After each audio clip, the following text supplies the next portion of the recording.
Hey Gatekeepers, welcome back to Weekly Soap Chronicles. Today I'm bringing you a recap of BTG episodes 173 and 174. Let's get into it. First up, we're going to go on over to Caffeine Fix. Now that's the new little area that they got set up on the show. Any rate, we come with Bill and Jacob, where Jacob wastes no time telling Bill that Naomi saw a birth control pill reminder pop up on Haley's phone. And Bill is like, well, you know what? You can tell your wife that I already know about it because my wife let me know that she's on these birth control pills because the doctor said her hormones are out of whack and she need to be on those pills after the miscarriage. We know the reason why she on those birth control pills, and it's not because of the miscarriage. And Bill believes anything Haley says. Homegirl could blame global warming on her hormones, and he'd be like, for real? Then, of course, Bill got to turn that around and tell Jacob that maybe you ought to work on your own marriage. I saw that tension between the two of y'all.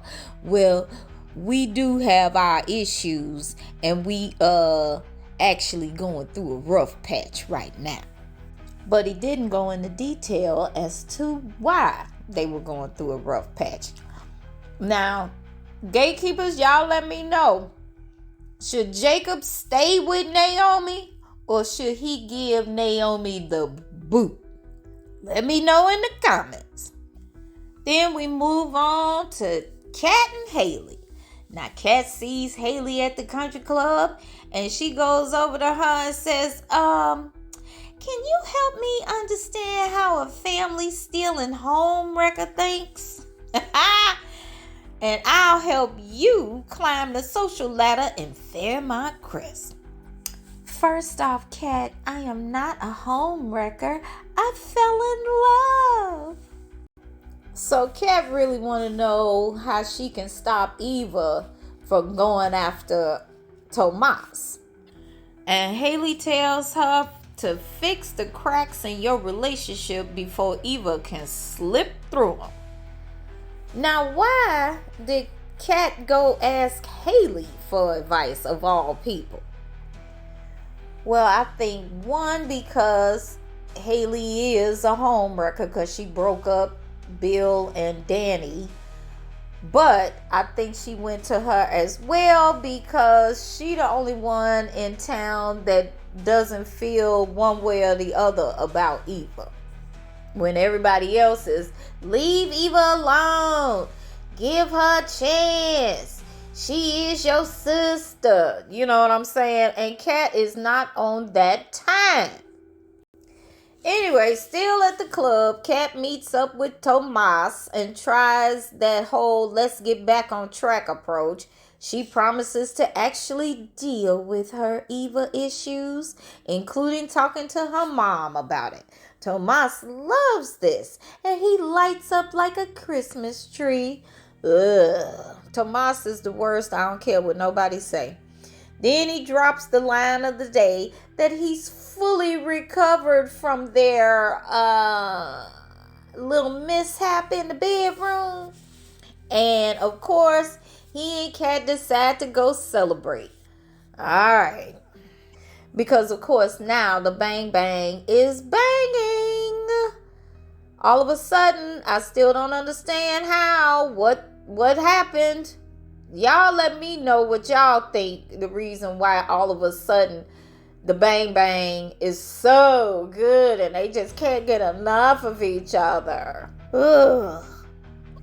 Now we jet over to Los Angeles where Danny and Andre wake up ready for a blissful honeymoon. So Andre tells Danny that before they flew off to Vegas, he went to go see Ashley. Drab Ashley, who lets him know that she and Derek broke up and that Derek betrayed me. Do I have a chance with you? in good soap opera fashion, he told her nope. That was like the best episode, okay? And Danny, of course, was like, do I need to be worried about something? And he was like, oh, hell no. It ain't nothing happening with me and Ashley. As a matter of fact, I don't understand why BTG put him in the middle of Danny and Ashley. It's like no comparison between the two. He's supposed to be with Danny.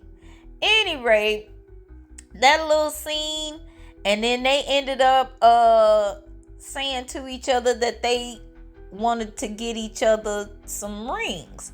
So they went to Danny's boy, whose name is Jared the jeweler, as opposed to Jacob the jeweler to all the stars, okay? If you know, you know.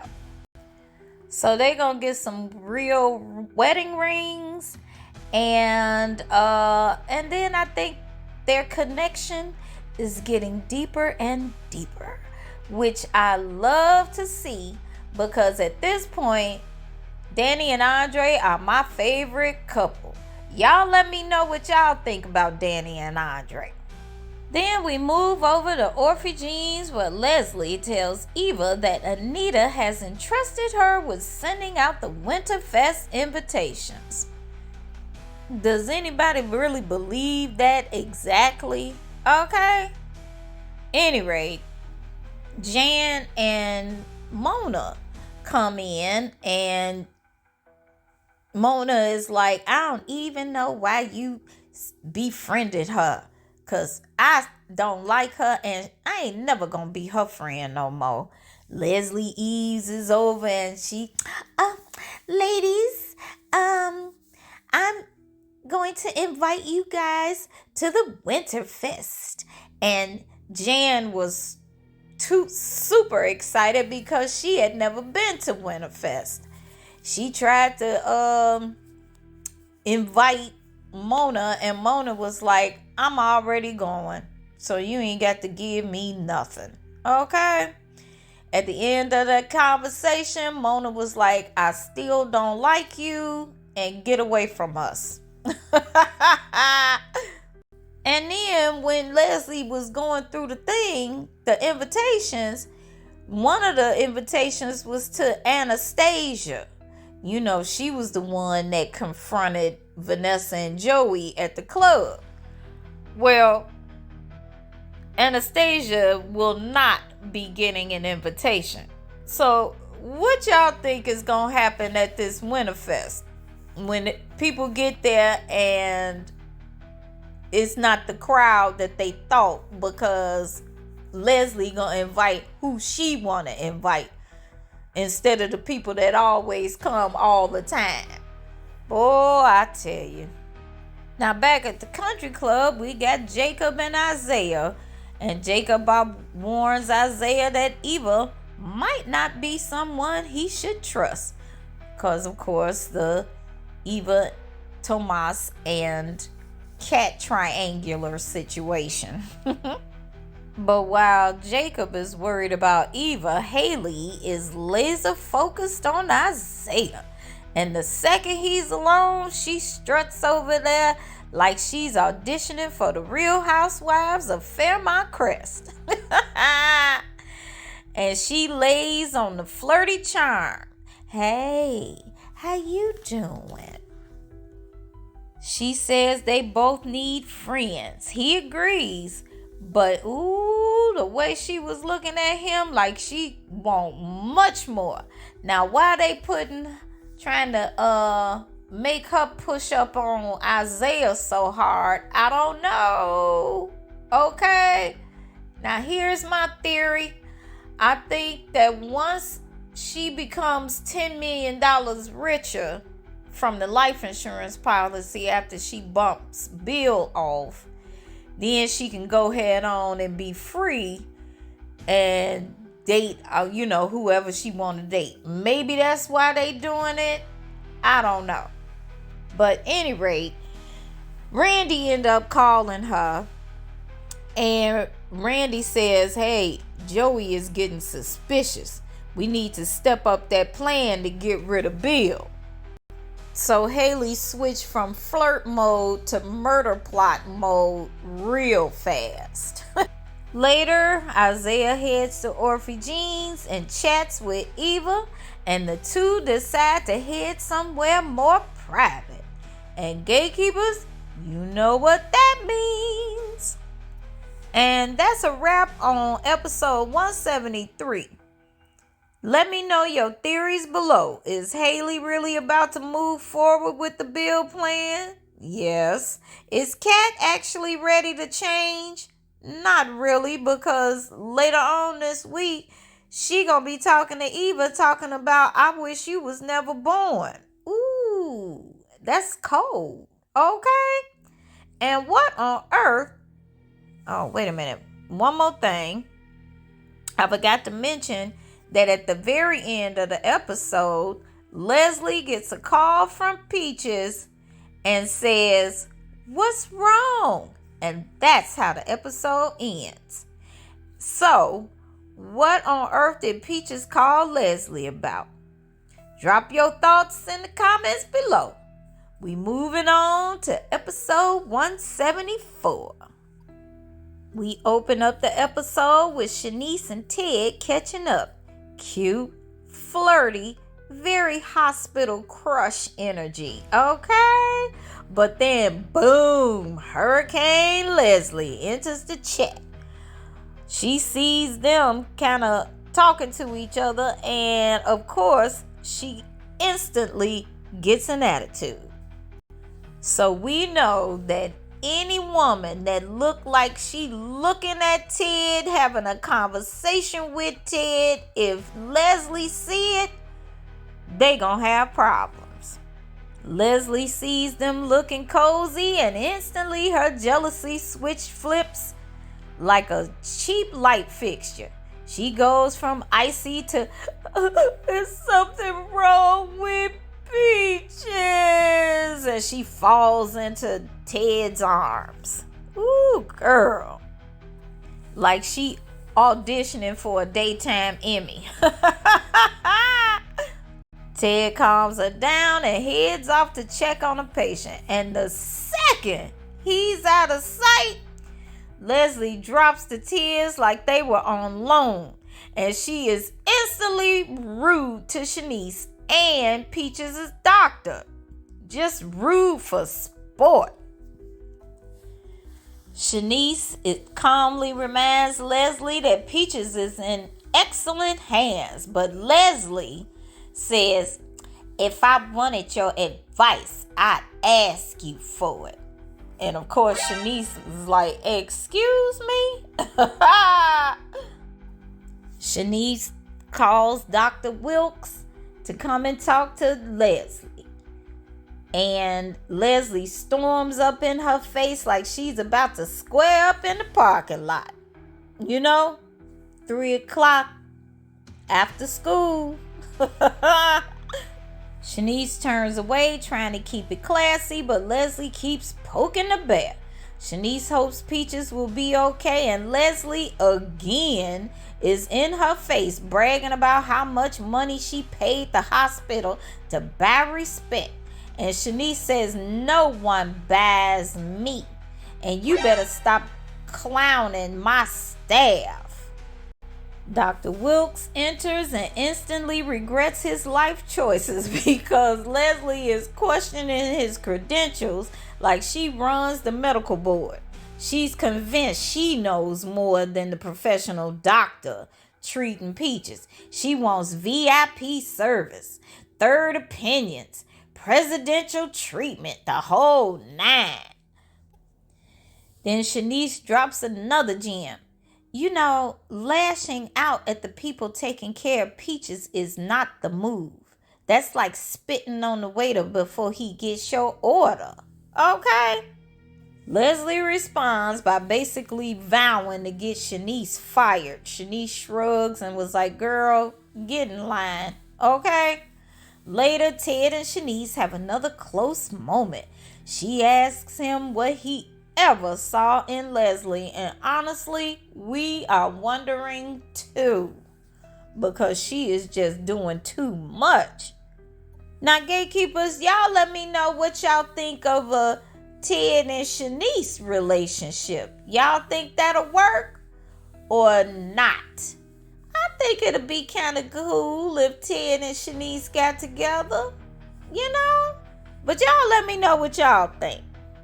Meanwhile, at Uptown, Eva and Isaiah are flirting like they're getting paid by the wink. Chemistry, electric, smiles, woo! The tension, thick enough to spread on toast. They kiss, and then they kiss again, and then probably would have kissed some more, but of course, Leslie calls, interrupting for Peaches because Leslie's hobby is drama. Now over at Martin and Smitty's, Samantha is snapping off at everybody because she is still on punishment and mad at the world. So they decide to run on over to Orphy Jean's for some milkshakes. And Jessica, Tyrell's little girlfriend, was invited as well. Smitty thanks June for saving his family. Now, initially, he was all upset about June coming back in their lives because he was scared that the kids was going to love her more than they love him. I guess wanted to go see and live with her and all that mess, which, okay, I don't even know why they wrote that in the story because that whole thing didn't make sense. But they always got to have Martin and Smitty mad about something. They have a heartfelt moment about Samantha and Tyrell and how connected they are. June promises she'll never get in the way of that. Outside, Smitty tells Martin he's ready for June to be part of their extended family. Growth we love to see. Now, Jessica tells Samantha that she dodged a whole bullet with Nathan, and Samantha looking at Jessica and Tyrell like, what? Tyrell and Jessica let Samantha know that the man you like, or the boy that you like, was already on the phone telling people how he almost took your V card. Okay? No, he didn't. He wouldn't do that. Girl, we trying to tell you what's up with that boy. And we already know that if and when you do give it up, the whole school is gonna know that you did. Now, Samantha ain't trying to listen to nobody because she really likes that Nathan. So go ahead, give it up, and you'll be the talk of the school. And then you'll be coming home crying, I didn't think he would do that, blah, blah, blah. We ain't trying to hear it then after that. And finally, Eva rushes to her mom's hotel room because Leslie wants Ted, specifically Ted, to treat Peaches. Now, Eva is like, but he is a plastic surgeon, but he's a doctor. And if I ask him to do it, he'll do it. Girl, you know, she just doing too much. Eva eventually leaves, but she leaves her phone. So Leslie picks up the phone, she runs to the door, and when she opens the door, guess who she sees? Vernon coming out of Sharon's hotel room. Ooh, that's all Leslie needed to see. Gatekeepers, y'all know that is not gonna be good. And she planning on blackmailing somebody, and that blackmail person, I believe, will be Vernon. Oh my gosh. And that's a wrap on episode 174, Beyond the Gates. Now, gatekeepers, drop a comment. Should Shanice finally snatch Leslie bald? Verbally, of course. And do you ship Eva and Isaiah or no? Okay? I'm just glad that Eva ain't trying to go with that old Tomas the mannequin. And frankly, Kat need to get rid of Tomas the mannequin too, in my opinion. But y'all let me know what y'all think about that. Make sure you like this video, subscribe to the channel, and hit that notification bell so you never miss a recap. Until next time, gatekeepers, keep them gates open and the drama alive.